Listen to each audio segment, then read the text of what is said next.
staged UFO attack on Earth.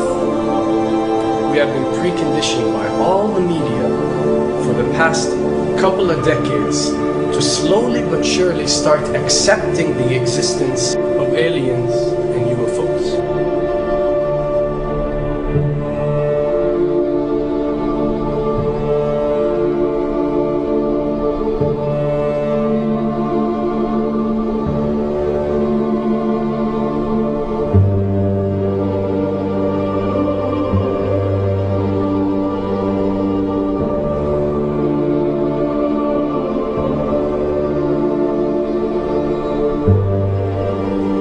I can tell you right now that 99% of every UFO sighting that has ever taken place has actually not been an unidentified flying object, because this has always been military technologies.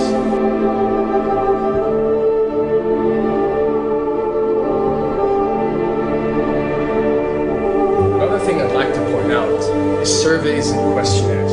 You know, we get surveys and questionnaires all the time, sent out by the state or by the government or by our rulers and our officials and so on and so forth.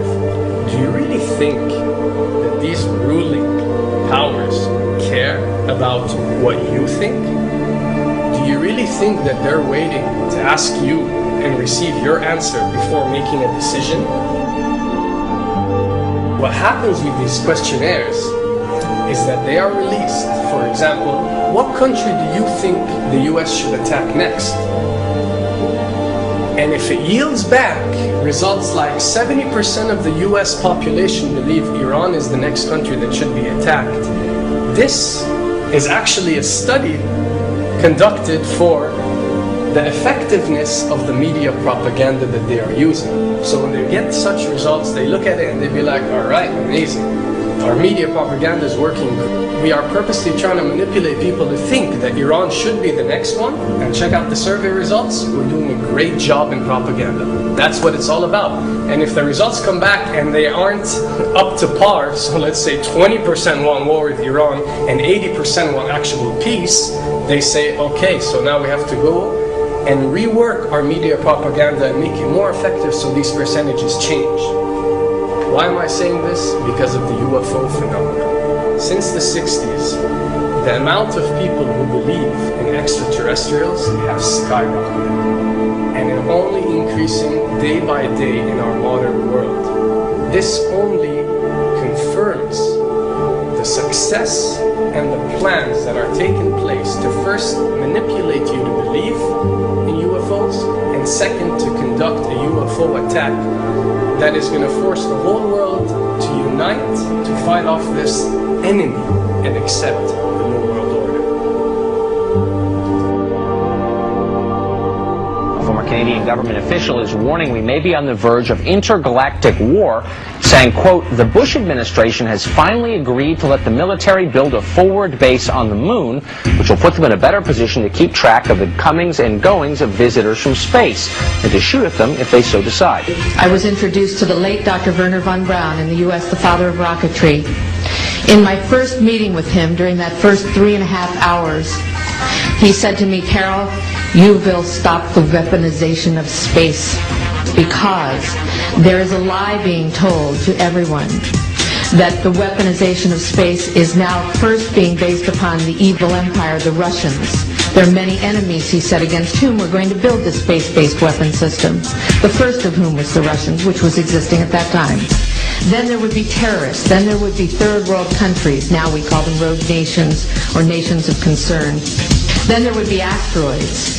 And then he would repeat to me over and over, and the last card, the last card, the last card would be the extraterrestrial threat. As a military strategist, as a person who worked on the MX missile, which I did later, he said, you will find that there is going to be a spin to find some enemy against whom we have to build space-based weapons, and now we should expect the spin.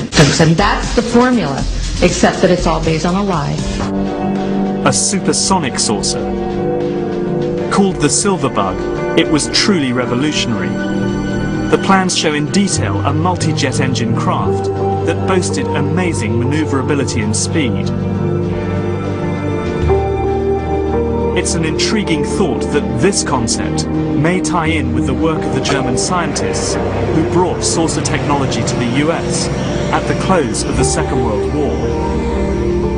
What was needed were certain cover stories. What do you do when people are spotting aircraft and then telling reporters that they've seen something very unusual flying out of an airbase in Nevada?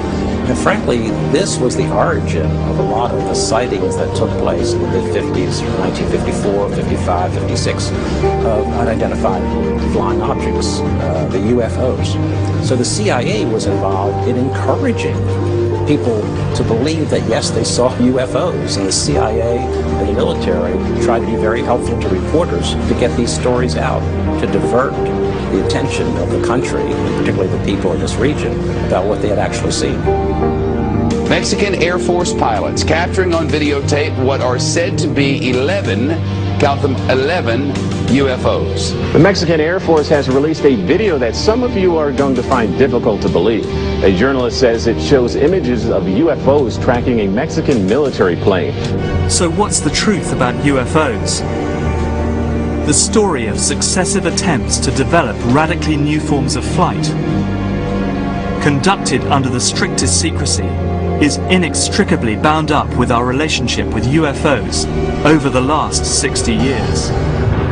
Whether it's Allied pilots buzzed by strange balls of fire in 1942, or the Roswell incident 5 years later, there is a strong case to be made that secret military technology offers a convincing explanation for many UFO stories. Anytime the government has secrets that they can keep from us, they can manipulate us by those secrets. In essence, they still remain 25 years at least ahead of us in technology, information, and knowledge, and secrets, and they are using them against us. I heard over the years many times over that the plan to usher in the New World Order would be to make all the people in this country and around the world feel totally helpless to prevent the New World Order from occurring, this world dominance plan, by saying that we had been invaded by aliens, so that we would say, oh please UN, come in and help us all. So bear in mind that there is a planned orchestration to get people to be submissive through the secret technology and information that they're keeping from you under the blanket of the so-called National Security Act.